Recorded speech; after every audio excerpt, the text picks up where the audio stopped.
እንትን ቦታ ወረዳ ላይ ሶስት ሽፍታ ስላለ ምርጫ አይካሄድም። እዛ ቦታ ኤርትራ ምርጫ ባይደረግ እያለች ስለሆነ ምርጫ አይደረግም ምናምን ብሎ የሚያስቡ ሰዎች አሉ።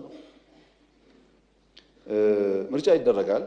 ምርጫ ለማድረግ ደግሞ መንግስት በቂ አቅም አለው። ምርጫ እንደ ውይይት ነው፣ የፍላጎት ጉዳይ ነው።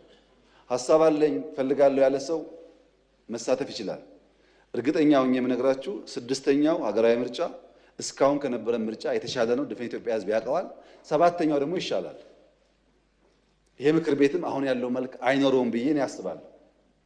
ብዙ ድምጾች የሚገቡበት እንደሚሆን ተስፋ አደርጋለሁ። ያ ያስፈልጋል። ዴሞክራሲያዊ ምርጫ ማካሄድ አለብን። ሌላ ድምጽ ለመስማት ኦፕን መሆን አለብን። እንደ መንግስትም እንደ ፓርቲም አማራጭ ድምጾች የሌሉበት ምክር ቤት አይፈይድም፣ አይጠቅመንም። ያ እንደተጠበቀ ሆኖ እነሱ ሱፋቸው ስላልታጠበ ስላልተተኮሰ ምርጫ የሚቀር የሚመስላቸው ሰዎች ደግሞ ሞኞች ናቸው። እንደዛ አይደለም። ምርጫ ይካሄዳል እና ምርጫ ሳይደረግ ቀርቶ በማግስቱ ለጅትሜት አለ መንግስት የሽግግር መንግስት እንላለን ብለው የሚቃዡ ቅዠታሞች አሉ። ግን እንደዛ አይደለም። ምርጫ ይካሄዳል። ጊዜ እንዳያመልጣችሁ ተዘጋጁና ተወዳደሩ።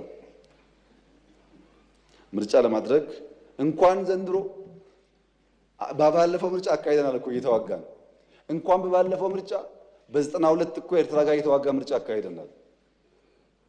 እና ምን ለምርጫ ደግሞ ይሄ ሁሉ ልማትም ያለማ መንግስት አሁን ለምርጫ ይቸገራል። እና እንደዛ አታስቡ፣ አትሞኙ፣ አትሸወዱ። ጠንከር ብላችሁ ወደ ምርጫ ግቡ። ደግሞ እንድታሸንፉ እንዲቀናችሁም ደግሞ ምኞቴ ነው። በተቻለ መጠን የኛ ፓርቲ አባላት ግን የዘንድሮ ምርጫ ዴሞክራሲያዊ እንዲሆን ብቻ ሳይሆን ልዩ ልዩ ድምጾች እንዲሰሙ በኃላፊነት እንሰራለን። እኛ የጠቅልሎ የመውሰድ ፍላጎት እኛ ጋር የለም።